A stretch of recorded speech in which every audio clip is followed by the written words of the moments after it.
Britanski vojni izvori navode da se sredinom svibnja 1945. kroz Sloveniju povlačilo oko 700.000 ljudi, od toga 200.000 vojnika i pola milijuna civilnog pučanstva, u najvećem broju Hrvata. Očekivali su utočište u savezničkih britanskih snaga koje su tih dana zaposjele jugoistočnu austrijsku pokrajinu Korušku. Zbog toga su se i u najvećem broju okupili na Lojbaškom polju pred Blajburgom uz samu austrijsko-slovensku granicu. Većina hrvatskih izbjeglica bila je zarobljena još na slovenskom teritoriju, u trokutu Celje, Slovenj, Gradec, Dravograd. Manji dio uspio se probiti do Austrije. Britanci ih nisu zaštitili, već su ih odlučili izručiti na milost i nemilost ratnim neprijateljima. The British general knew perfectly well what was going to happen, and indeed in the war diaries the ordinary officers and the ordinary men often expressed horror, but they guessed what was going to happen. And Harold Macmillan, the British minister, who on the 13th of May told the general to send them all back, he said, "We're sending them to slavery, torture and probably death." Vraćanje zarobljenika od engleskih trupa iz Austrije počelo je 17. maja i do 24. bili su vraćeni svi Hrvati. Između 24. i 27. vraćeni su Srbi i Crnogorci i kraje maja, u posljednjim danima maja, vraćeni su i slovenački domobranci. Tito je došao u Ljubljanu kraje maja i 26. održao govor sa balkona Univerziteta u Ljubljani. Što se tiče ovih izdajica kojih je bilo svakom narodu, među svim ljudima, to je sada stvar prošlosti. Ruka pravde, osvetnička ruka naroda već je stigla većinu. Samo manjina izdajica uspjela je pobjeći i staviti se pod inozemno zaštitničko krilo. Ta manjina nikada više neće zuriti u naše lijepe planine, naša cvjetna polja. Ako se to i dogodi, trajaće samo kratko vrijeme. To su riječi bile kazane dan ili dva kasnije, kad je većina Hrvata, koji su bili vraćeni ispred Blajburga do Maribora, već bila poubijana u protitenkovskim rovovima kod Maribora. Sada znamo da samo u jednom dijelu protitenkovskog jarka u Teznom leži oko 15.000 Hrvata.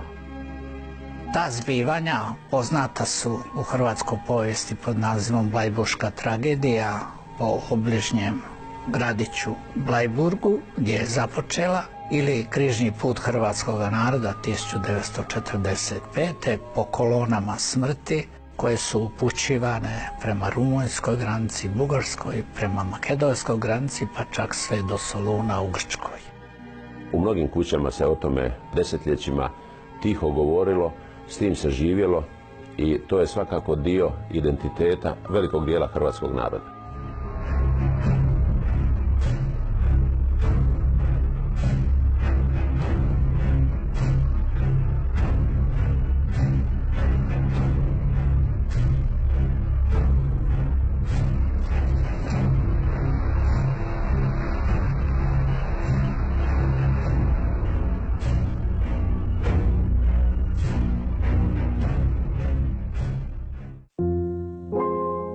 Oko 40.000 hrvatskih izbjeglica uspjelo je izbjeći izručenje. Uglavnom su se smjestili u zoni britanske okupacijske uprave u Južnoj Austriji, najvećim dijelom u lageru za izbjeglice u Klagenfurtu.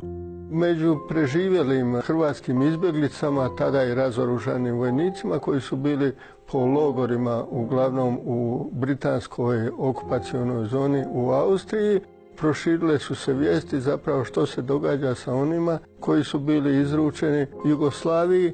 Kada se doznalo za masovne partizanske pokolje, počeli su priređivati mise zadušnice za pobijene sunarodnjake u improviziranim crkvicama. Međutim, britanske okupacijske vlasti strogo su im ograničile kretanje s posebnom zabranom odlaska na Blajburško polje. 1945. godine, kasno u jesen sam došao u A-lager, tu su bili samo Hrvati. Tu sam odmah našao Martinovića, Nikiću u I u istu sam sobu i ja dobio. Tu je 18 nas bilo u sobi. Neko vrijeme bili smo zajedno, počelo se u lageru razgovarati o Bleiburgu. On je bio skoro najglavniji koji je to poticao uvijek za Bleiburg, da odemo probati posjetiti Bleiburg. Ali mogućnost je bila da smo samo smjeli 10 km ići od lagera. Početkom svibnja 1947. zaključeno je da je potrebno ustanoviti komemoraciju koja će trajno podsjećati na Bleiburšku tragediju, a ona bi se održavala u improviziranoj crkvi u izbjegličkom lageru, sve dok se ne bude smjelo ići na Bleiburg. Urednik lagerskog glasila Plamen, Dragutin Zudenigo, predložio je da se, dok se ne steknu uvjeti za to, organizira nogometna utakmica s mjesnim klubom u Bleiburgu. Plan se ostvario tek za sve svete 1951. godine. Ja nisam htio nići prvo. Austrijanac koji je igrao nogomet, isto došao je po mene i kazao je Mikrut je nazvao i nazvali su da moram doći u utakmicu, se sigurno igra. I onda sam i ja otišao taj prvi put. Tog dana nakon odigrane utakmice trojica mladih hrvatskih izbjeglica, Ante Mikrut, Nikica Martinović i Ante Vranjković, obišli su obližnje groblje u Unterleubachu kod Bleiburga i položili vijenac uz vojnički grob, u kojem su se nalazili i posmrtni ostaci ubijenih hrvatskih zarobljenika. Šestorica drugih, Mirko Karačić, Josip Đakić, Petar Hrstić, Ante Mačinković, Ante Samovojska i Halil Delić, otišli su do samoga Bleiburškog polja, gdje su od ostavljenog oružja načinili križ, položili cvijeće i zapalili svijeće. Onda smo obećali da ćemo mi svake godine dolaziti i mi smo i dolazili svake godine. Sljedeće je 1952. godine, također za blagdan Svih svetih, nekoliko desetaka hrvatskih izbjeglica iz Južne Austrije odvažilo se posjetiti Bleiburg. Taj događaj značio je početak organiziranog i trajnog dolaska na Bleiburško polje. Tog dana je i donesena odluka o osnivanju počasnog Bleiburškog voda. Za prvog predsjednika počasnog Bleiburškog voda izabran je Ante Mikrut, za glavnog tajnika Nikica Martinović, a za rizničara Mirko Karačić. Stvorena je ideja o tome da je potrebno napraviti jedno spomen područje na Bleiburškom polju koje bi širilo istinu i zapravo dovodilo u svijest ljudi ta događanja iz toga vremena 1945. na Bleiburškom polju. Ante Mikrut bio je i predsjednik udruge Hrvatska katolička mladež u Klagenfurtu. Na njegov prijedlog je velečasni Vilim Cecelja, voditelj Hrvatske katoličke misije u Salzburgu, 5. travnja 1953. služio svetu misu u kapeli na groblju u Unterleubachu. I poslije kad je prvi put velečasni Cecelja došao, on je ostao vjeran Bleiburgu i sve do njegove smrti.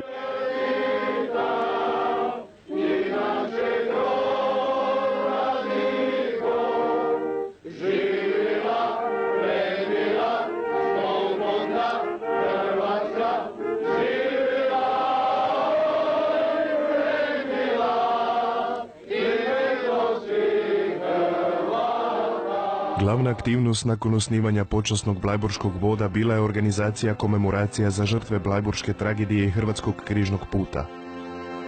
Prvu konkretniju akciju, pored organiziranja komemoracija, počasni Bleiburški vod izveo je 1957. godine kada je dao izraditi i postavio nadgrobni spomenik generalu Tomislavu Rolfu.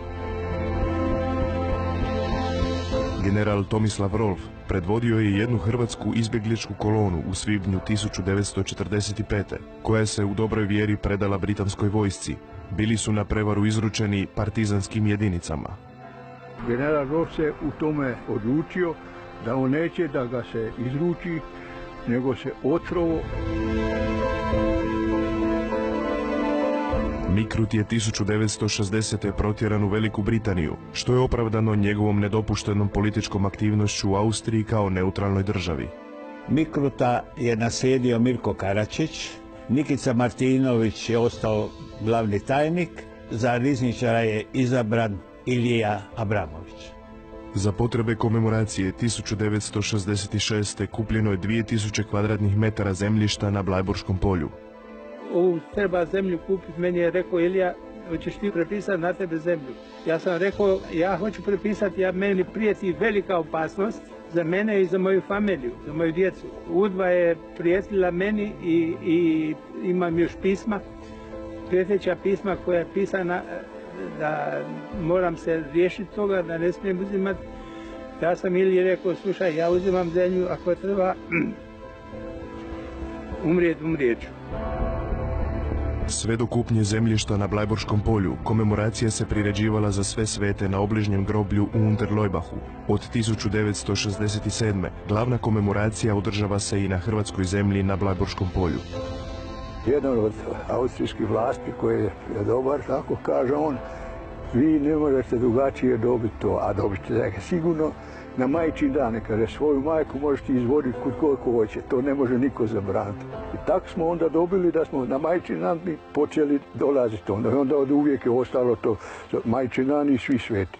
Lijepa naša domovina, koju naša zemljo mila,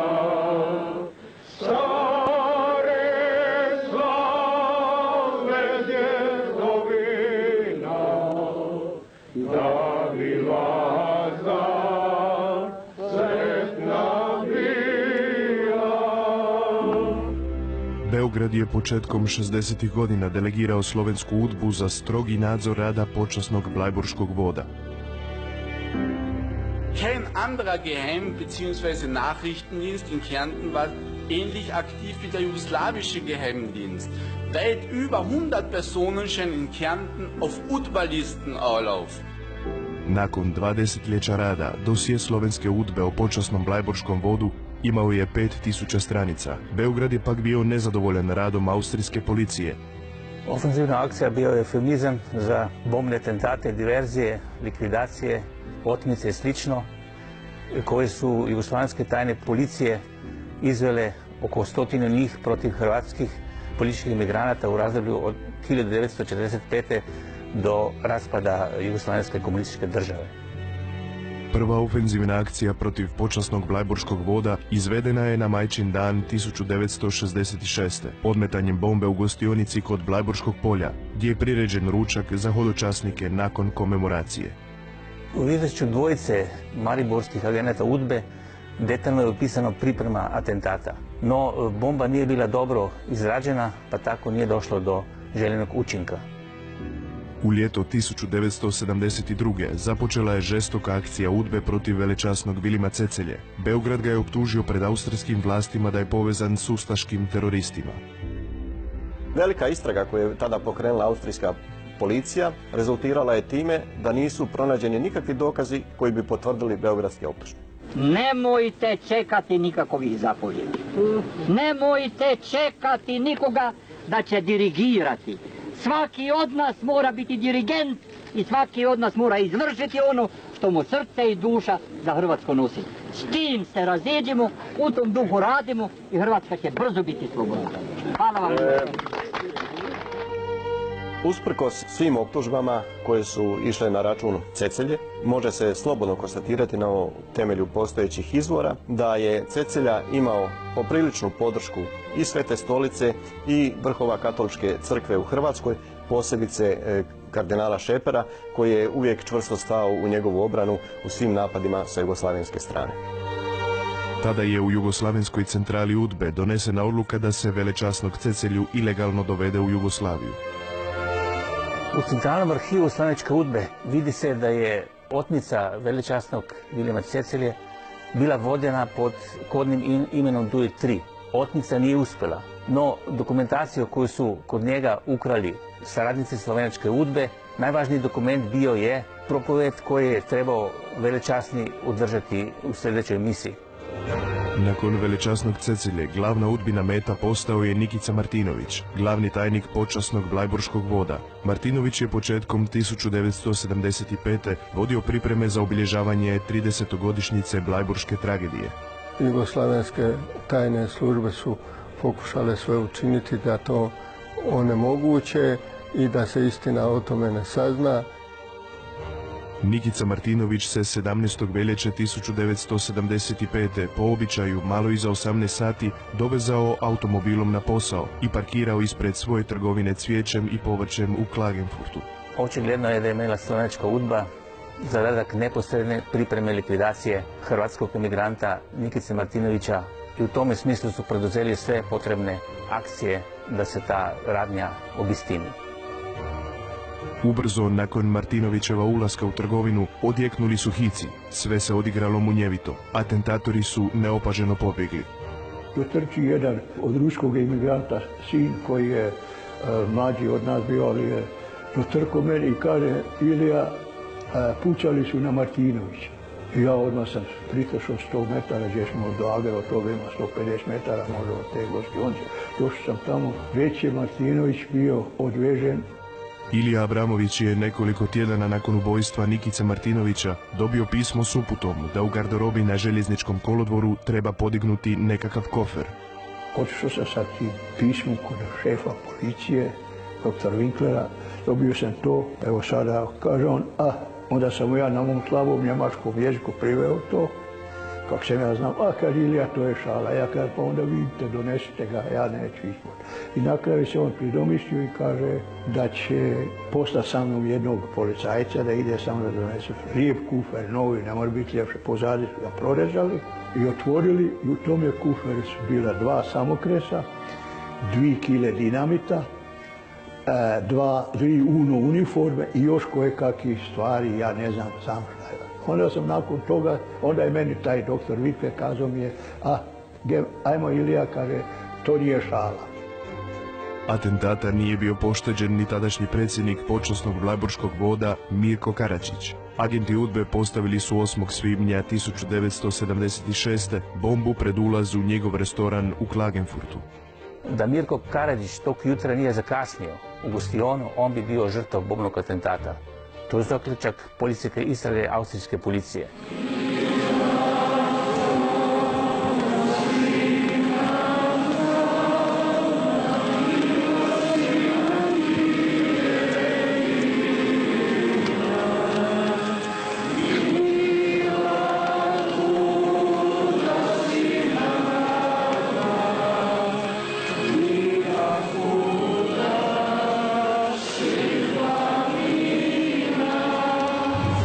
Početak blajburških komemoracija odvijao se na vojnom dijelu groblja u Unterleubachu, koje je bilo označeno sa 6 željeznih križeva i kacigama na njima. Ondje se nalazio i grob hrvatskih vojnika. Uz njega je počasni blajburški vod 1976. podigao nadgrobni spomenik. Cijelu akciju vodio je Petar Miloš.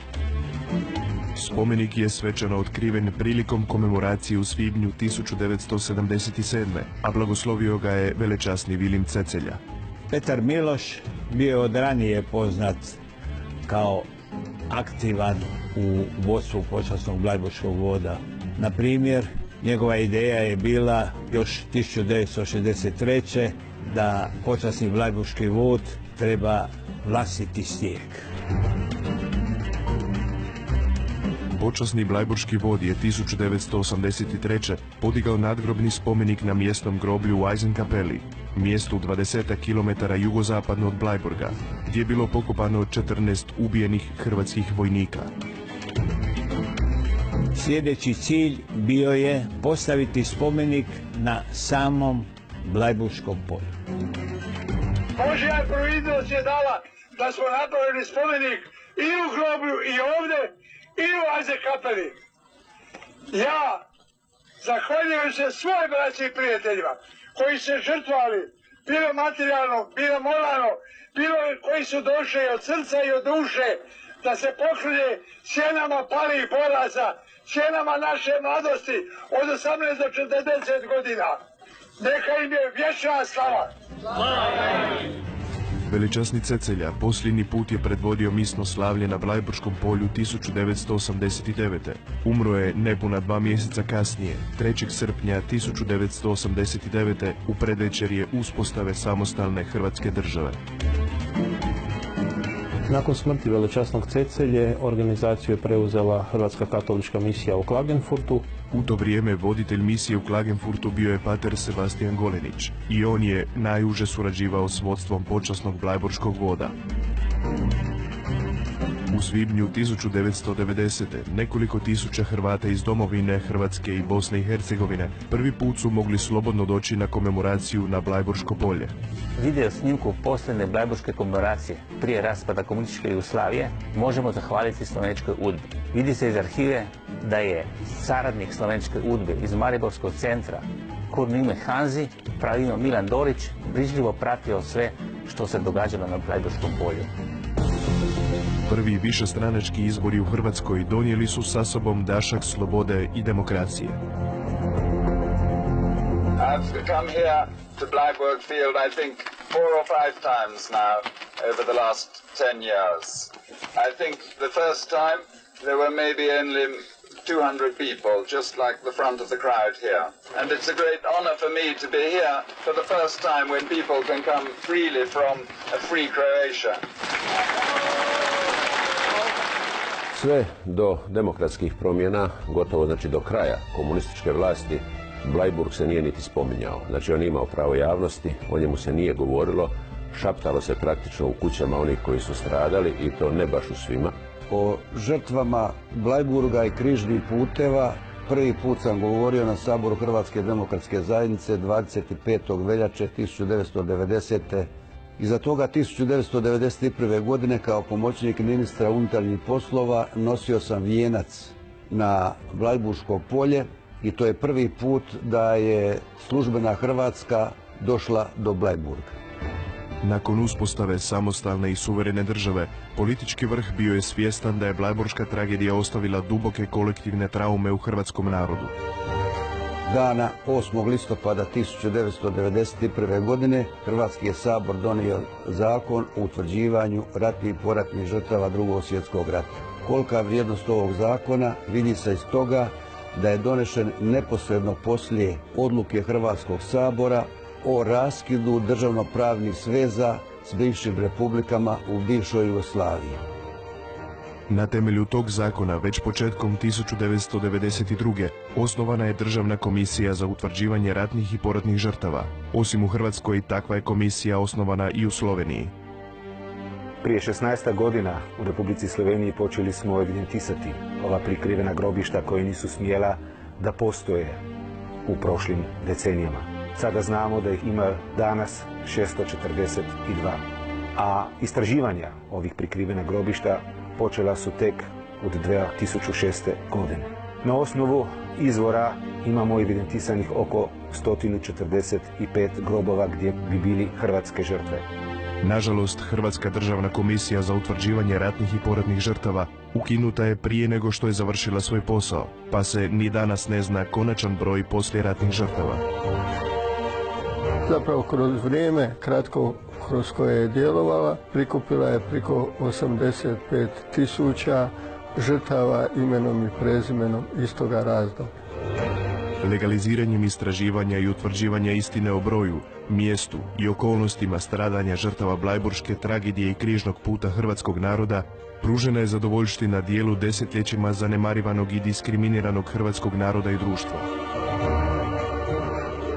I tada praktično možemo reći da je počelo pretvaranje naše prošlosti u povijest. To je onaj moment kada ta jedna velika trauma, o njoj se počinje govoriti i na neki način se ona počinje liječiti. No zbog velikosrpske agresije na Hrvatsku, odnos države prema tim događajima nešto je splasnuo, tako da je Sabor tek u travnju 1995. utemeljio odbor za obilježavanje 50. obljetnice blajburških žrtava i žrtava križnog puta. To je na tragu provedbe volje hrvatskog naroda i Hrvatskog sabora, ali i volje koja je iznijeta u 90. godine na prvom saboru Hrvatske demokratske zajednice, gdje je gospodin Vice Vukojević govorio o potrebi da se ustanovi jedno sjećanje na žrtve Blajburga i križnih puteva. U povodu 50. obljetnice žrtava Blajburga i križnih puteva U Saboru je 12. i 13. svibnja 1995. godine održan međunarodni znanstveni skup o žrtvama Bleiburga i križnih puteva. Po završetku toga simpozija, sve sudionike simpozija je primio predsjednik Republike Hrvatske dr. Franjo Tuđman.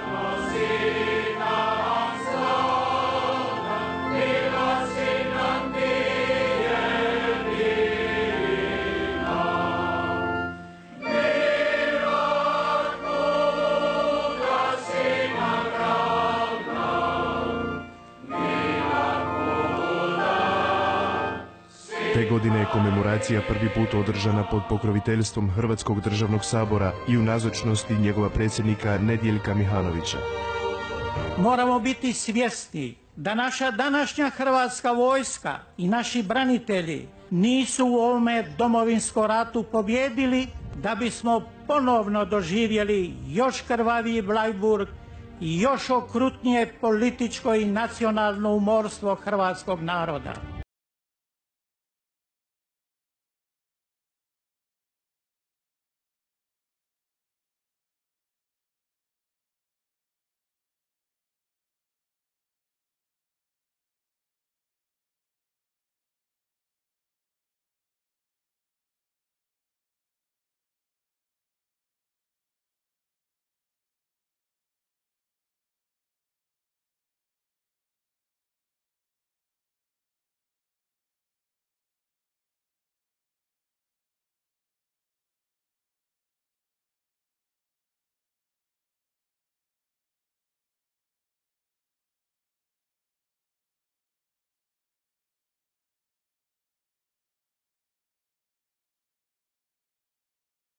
Predsjednik Sabora Vlatko Pavletić te godine osobno predvodio izaslanstvo na komemoraciji.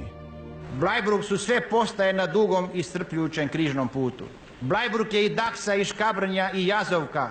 Eto, zato Bleiburg nije samo ime mjesta, naziv ovoga polja, nego pojmovno sabiralište stradanja Hrvata. Bleiburg je kult i legenda, Bleiburg je mit. Sljedećih su godina na komemoracije dolazili izaslanici predsjednika Sabora, vlade i predsjednika. Treba napomenuti da pobjeda neokomunističke koalicije početkom 2000. godine na izborima u prvi mah nije donijela veće promjene odnosa vlasti prema komemoraciji. Vodstvo Katoličke crkve u Hrvatskoj odlučilo je te godine na komemoraciju poslati predstavnika na višoj razini od dotadašnje, vikara vojnog ordinarijata. Mrtvim žrtvama potreban je dostojan mir, a živima prava pomirba. Nekoliko godina je komemoraciju predvodio pater Nikola Mate Roščić, sve dakle do 2003. godine, od kada komemoraciju redovito predvode hrvatski biskupi. Počasni blajburški vod također je 2000. uveo praksu da se na Blajburškom polju osim predstavnika Hrvatskog sabora pozdravnim govorima nazočnima obrati i njihov predstavnik.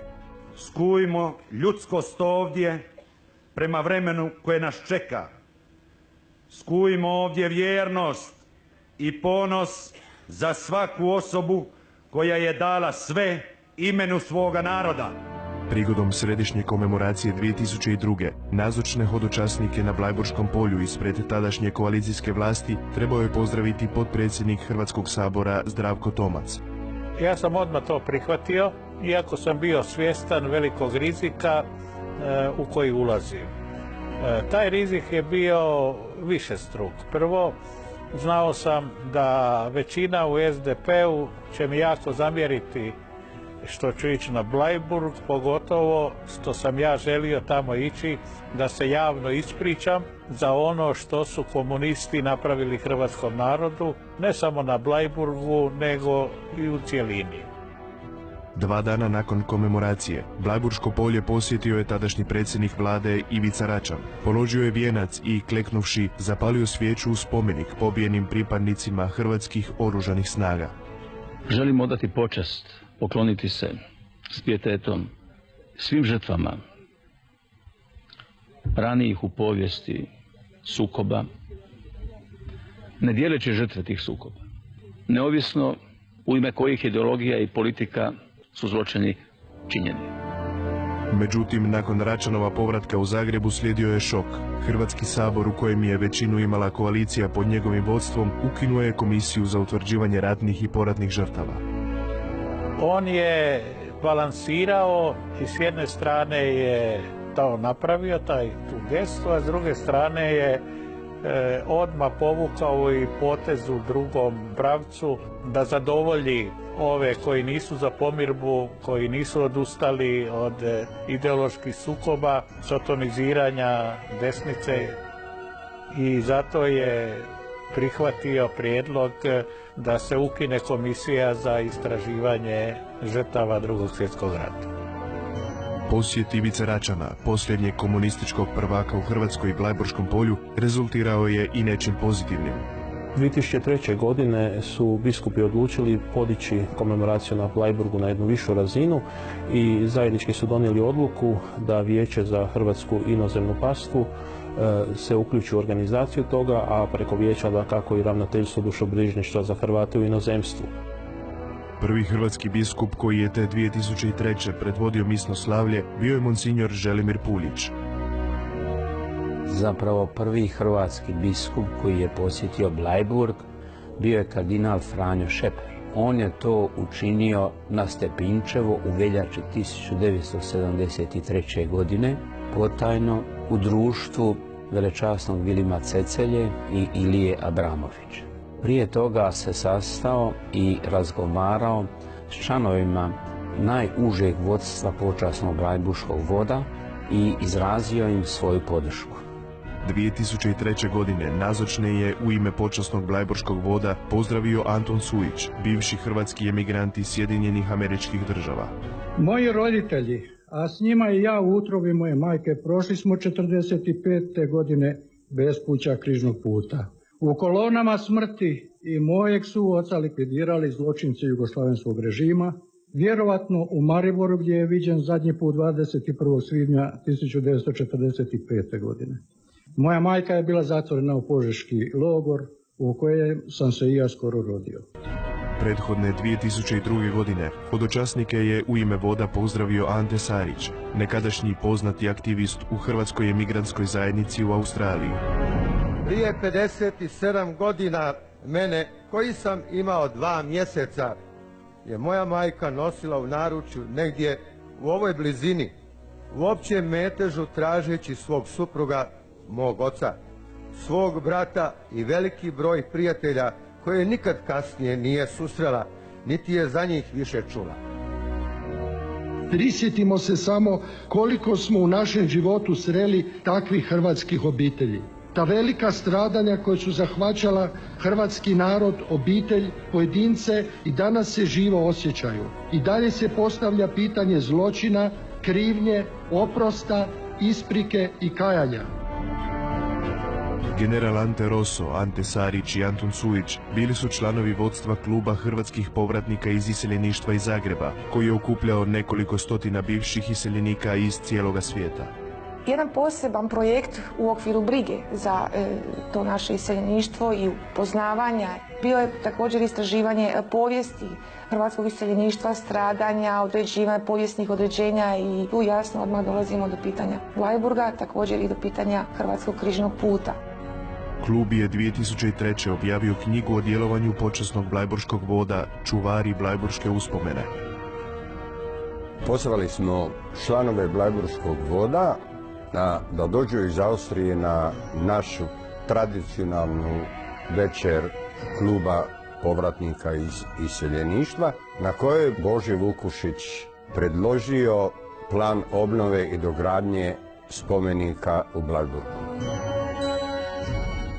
Na večeri u Zagrebu, početkom 2004. u ime HDZ-ove vlade bio je i ministar obrazovanja i znanosti Dragan Primorac. Kratko potom, premijer Sanader, čiji je otac također bio sudionik Blajburške tragedije, posjetio je Blajburško polje.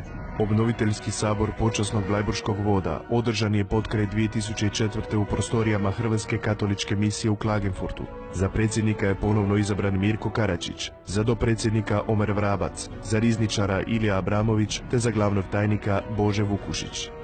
Novo vodstvo počasnog Blajburškog voda činili su njegovi izvorni članovi kao prva generacija Ilija Abramović i Omer Vravac. Već drugu generaciju predstavljaju Anton Sujić i Ante Sarić i ja. Novi članovi vodstva, poput Bože Vukušića, predstavlja treću generaciju čuvara uspomene na blajburšku tragediju. U svibnju 2005. u Maloj vijećnici Hrvatskog sabora održan je međunarodni znanstveno-stručni simpozij o blajburškoj tragediji i križnom putu hrvatskog naroda. To je imalo veliko značenje, jedno jer je tada urbi et orbi, ne samo u Hrvatskoj, nego i u cijelom svijetu prenošena istina o zlodjelima komunističkog režima, o masovnim umorstvima i zločinima nad hrvatskim narodom koje su počinili komunistički vlastodržci na čelu sa Titom. Te je godine počasni blajburški vod u suradnji s udrugom Hrvatski križni put objavio 2 trojezične knjige na hrvatskom, njemačkom i engleskom jeziku, fotomonografiju Blajburg Memento i knjižicu Crna knjiga komunizma u Hrvatskoj. Organizirana su i 2 hodočašća u spomen na žrtve blajburške tragedije, prvo u organizaciji vukovarskih branitelja. Ja sam Branko Čulo, hrvatski dragovoljac iz Osijeka i mi smo 2005. za 60 godina Blajburga organizirali jedno hodočašće od Ovčare do Blajburga. Druga grupa hodočasnika u organizaciji Hrvatskog katoličkog dobrotvornog društva iz Sarajeva pješačila je od Zagreba do Blajburga. Poznati mostarski ultramaratonac Aleksandar Golo trčao je 800 km u spomen na žrtve Blajburga. Svakako najvažniji projekt te godine bio je obnova i dogradnja spomenika žrtvama tragedije na Blajburškom polju. Spomenik je svečano otkriven 2005. O 60. obljetnici blajburške tragedije slavlje je predvodio, komemorativno slavlje je predvodio vrhbosanski nadbiskup kardinal Vinko Puljić i tom je prigodom blagoslovio obnovljeni spomenik na Blajburškom polju. Drug naš stradanje daj nam danas i otpusti nama duge naše, kako i mi otpuštamo dužnicima našim, i ne uvedi nas u napast, nego izbavi nas od zla. Amen. Među stradalima u blajburškoj tragediji bio je velik broj muslimana čiji su predstavnici nazočni na svim komemoracijama. Blajburg je uz potočare kroz Srebrenice najveća grobnica muslimana u Europi. Blajburg je naša rana i sudbina. Blajburg je naša činjenica i opomena. Zato molimo Svevišnjega da nama i potomcima našim podari snage, da praštamo i da nikada ne potegnemo za osvetom, jer osveta vodi u nasilništvo, kao što se skoro redovno u svijetu događalo. Želimo i nadamo se da će i brojni mladi hrvatski naraštaji i ovo mjesto pohoditi i ubuduće sa pijetetom, da se upoznaju sa hrvatskom istinom, da se upoznaju sa hrvatskim žrtvama, da se upoznaju sa krvavim putem hrvatske slobode i neovisnosti. 2007. godine komemoraciju je predvodio zagrebački nadbiskup kardinal Josip Bozanić i tom prigodom otvorio i blagoslovio bogoslužni prostor na kojem se i danas odvijaju komemoracije.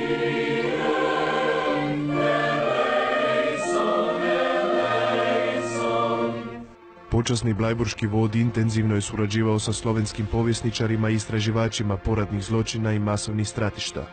Počasni blajburški vod je 2006. napravio knjigu gdje smo mogli da na slovenačkom, hrvatskom i engleskom jeziku izložimo sve ono što smo do tada, do 2006. godine znali o hrvatskim grobovima na slovenačkom tlu. Naravno, u narednom desetljeću saznalo se još više toga. Došlo do je iskapanja različitih lokaliteta, tako da verovatno bi bilo vreme da dođemo do nove monografije. U sondažnim istraživanjima koje je provodila Slovenska državna komisija za pronalaženje prikrivenih grobišta u šumi Tezno pokraj Maribora sudjelovao je kao promatrač i predstavnik počasnog blajburškog voda. Dobrim dijelom kao rezultat te suradnje započela su istraživanja Hude jame. Već u ožujku 2009. godine, nakon prvih otkrića, počasni blajburški vod je organizirao posjetu tom masovnom stratištu, naravno u suradnji sa predstavnicima Slovenske državne komisije za istraživanje prikrivenih grobišta. A u hrvatskoj delegaciji je bilo više predstavnika raznih civilnih udruga. Na neki način je naša zajednička obaveza da grobovi Hrvata u Sloveniji, istina u njih, a i njihovo uređenje i konačna sahrana žrtava postanu ona tačka za koju možemo reći da kad ćemo dostići, da ćemo slobodnije disati i da ćemo i u Sloveniji i u Hrvatskom rasterećeni otvoriti novo poglavlje istorije. Godine 2007. Ilija Abramović postaje treći predsjednik počasnog Blajburškog voda. Za vrijeme Sinjske alke 2007. godine predsjednik počasnog Blajburškog voda Ilija Abramović u Sinju je sreo predsjednika države Stipu Mesića i pozvao ga da posjeti Blajburško polje. Ovaj je to odmah spremno prihvatio. No u proljeće 2008. Mesić nije samo iznenada odustao od plana, već je vodstvo počasnog Blajburškog voda proglasio ustašoidnim, a Blajburšku komemoraciju ustaškim dernekom. Njegov glavni posao je bio da svako hrvatsko domoljublje i borbu za istinu proglasi povratkom na ustašku politiku i kad bi se nabrojale sve te strašne izjave koje je davao Mesić i koje i danas daje, to je nešto što je teško shvatiti da je takav čovjek mogao biti dvostruki predsjednik Hrvatske. I dok se Mesić javno obrušavao na blajburške komemoracije, crkvene vlasti u Hrvatskoj podržavale su rad počasnog Blajburškog voda. U širenju istine oko Blajburške tragedije crkva je sudjelovala na taj način što je 2008. godine Glas koncila kao crkvena izdavačka kuća, dakako u suradnji s počasnim Blajburškim vodom, objavila i monografiju Blajburg, tragedija i nada, u kojoj su opisana sva ta nastojanja oko širenja istine i historiografski i povijesno obrađene sve dotadašnje komemoracije. Nakon komemoracije 2008. krenule su špekulacije o mogućem posjetu predsjednika SDP-a Zorana Milanovića Blajburškom polju. Zoran Milanović je posjetio Blajburško polje, međutim, za razliku od Ivice Račana, nije pristao da ga na samom polju dočekaju predstavnici počasnog Blajburškog voda. Počasni Blajburški vod je na Zagrebačkom autobusnom kolodvoru 2009. organizirao izložbu likovnih radova, umjetničkih slika i skulptura, dokumentarnih fotografija i dokumenata. Na lokaciji autobusnog kolodvora je u vrijeme poratno i ratno bio kanal, to je sakupljalište, to jest logor. Odavde su prikupljena i sakupljena hrvatska mladež i odvožena je u nepoznato, za mnoge se ni dan danas ne zna gdje su odveženi.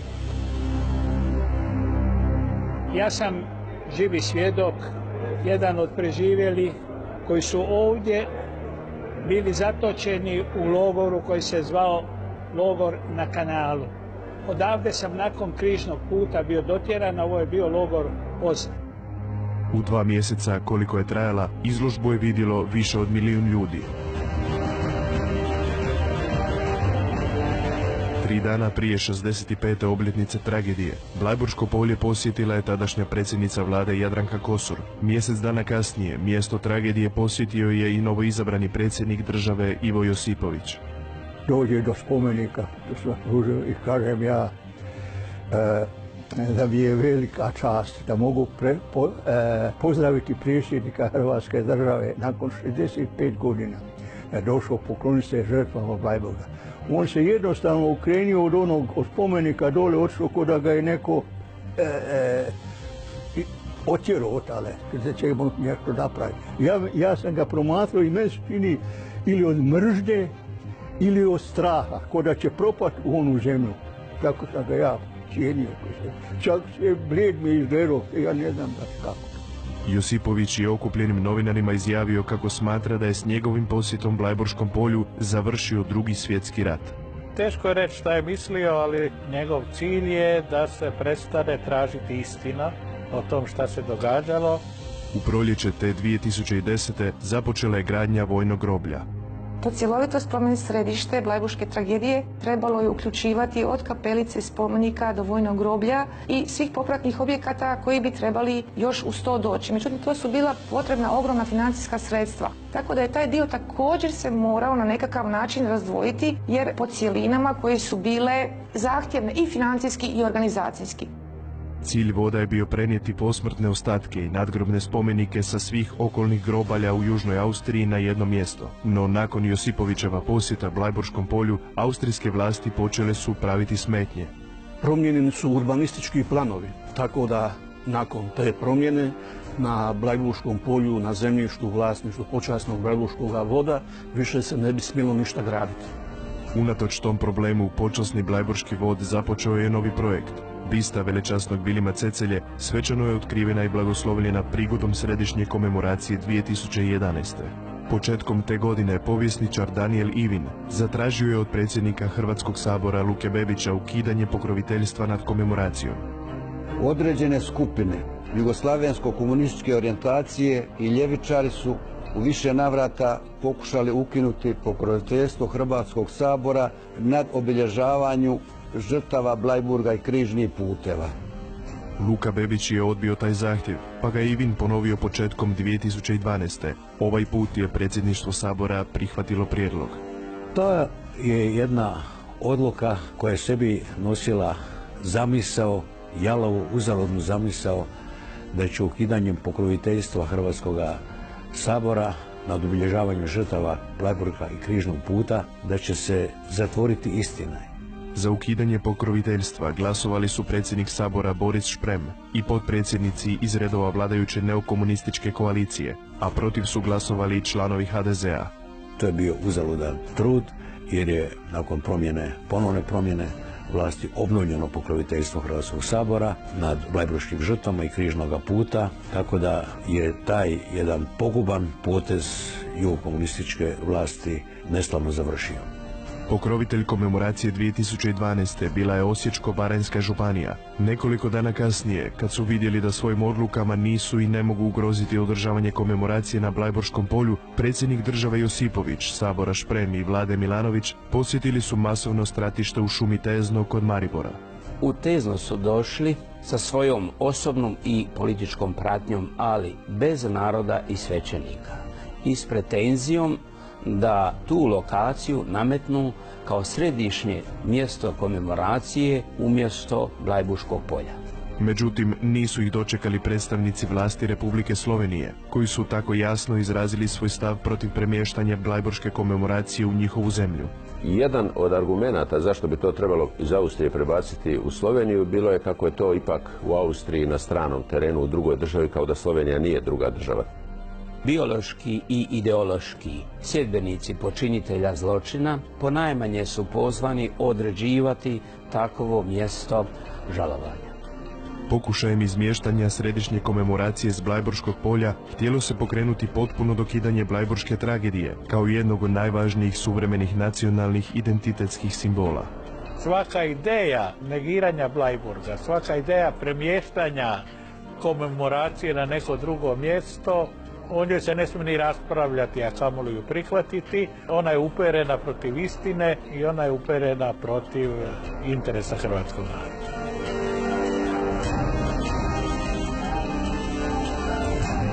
Te godine počasni Blajburški vod odlučio da će pokrovitelji komemoracije do daljnjega biti županije, gradovi i općine iz Hrvatske i Bosne i Hercegovine, te hrvatske iseljeničke zajednice u inozemstvu. Kontaktirali smo tadašnjeg virovitičko-podravskog župana Tomislava Tolušića, koji je ujedno bio i predsjednik zajednice Hrvatskih županija. On je prihvatio da njegova županija Virovitičko-podravska te godine bude pokrovitelj komemoracije na Blajburškom polju. Pokrovitelj komemoracije u svibnju 2014. bila je Splitsko-dalmatinska županija. Nazočio joj je i akademik Željko Reiner. Nadao sam se da ću vas moći pozdraviti u ime Hrvatskog sabora. Nažalost, trenutačno vladajući nisu prihvatili naš prijedlog da Sabor bude pokrovitelj ovog događaja. Tako da vas mogu samo pozdraviti u svoje vlastito ime. Pripreme za obilježavanje 70. obljetnice Blajburške tragedije započele su već krajem ljeta 2014. kada je utemeljen i poseban organizacijski stožer. U međuvremenu su se održali i predsjednički izbori. odmah nakon pobjede Kolinde Grabar-Kitarović na predsjedničkim izborima početkom 2015. zatražili smo da bude pokrovitelj nad komemoracijom. Predsjednica je našu zamolbu prihvatila. Predsjednica je posjetila Bleiburg i molila se za žrtve dan prije same komemoracije, a na komemoraciju je poslala izaslanicu.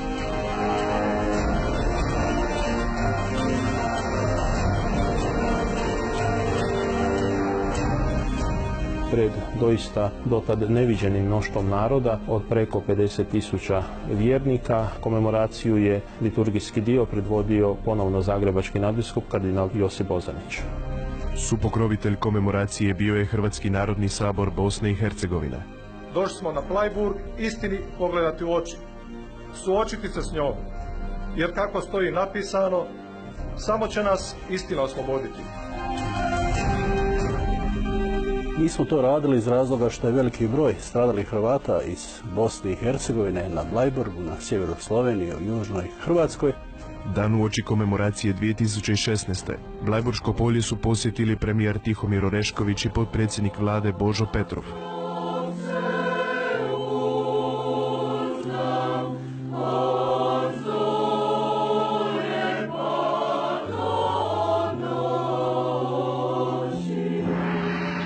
Čast mi je da vas mogu pozdraviti u svoje ime, no osobito u ime Hrvatskog sabora, koji je napokon opet pokrovitelj na današnjim komemorativnim skupom u Bleiburgu. To sam obećao sa ove govornice prije 2 godine, to smo i ostvarili.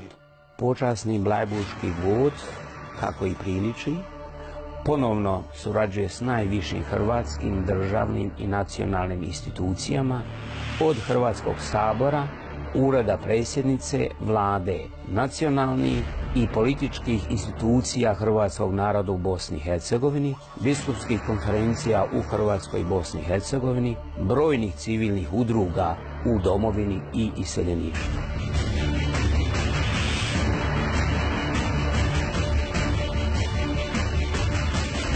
Ono što su željeli, skromni hrvatski iseljenici su i ostvarili. Ne samo u svibnju, nego tijekom cijele godine na Blajburško polje dolaze se pokloniti hodočasnici sa svih strana svijeta. Od Majčinog dana do svih svijeti. Ja sigurno dođem 20 puta najmanje, ja uvijek dolazim. Skoro nikad nisam došao da nije neko bio. Uvijek dolazi se tu, pale se svijeće. Zbog poznatih političkih okolnosti proizašlih iz protuhrvatske naravi jugoslavenske komunističke diktature, žrtve Blajburške tragedije i križnog puta hrvatskog naroda nisu se smjele i mogle komemorirati u domovini, pa su to učinili hrvatski iseljenici u inozemstvu. Ja kažem, mili, ma hajde boja šta letiš tam, kaže on meni, ti imaš kada djecu i unučadi i sve, a ja nemam nikoga, ja nemam sam Blajburg. Naš život je prošao u Blajburgu. Od onoga dana ko smo počeli do danas u Blajburgu. Početkom 90. godina, nakon uspostave samostalne i demokratske Hrvatske države, na Blajburško polje počinju dolaziti deseci tisuća hodočasnika, te je ono u međuvremenu postalo mjestom simbolom sveukupnih stradanja hrvatskog naroda za vrijeme jugoslavenskog komunističkog režima nakon Drugog svjetskog rata. Gotovo sam uvjeren da još desetljećima i stoljećima će se ta tragedija obilježavati, i to ne na nekom drugom mjestu, nego upravo tamo gdje se i počela obilježavati, a to je Blajburško polje. Zahvalni smo počasnom Blajburškom vodu i hrvatskim iseljenicima što su u teškim vremenima njegovali sjećanje na žrtve Blajburške tragedije i križnog puta. Danas, kad imamo svoju državu, sretni smo da je Hrvatski sabor pokrovitelj sjećanja na Blajburške žrtve, da vlada financira taj projekt, a pridružuje se Hrvatska biskupska konferencija. Pokroviteljstvo Hrvatskog sabora je važan iskorak prema traženju trajnog oblika sjećanja na Blajburške žrtve na institucionalnoj, državnoj i nacionalnoj razini.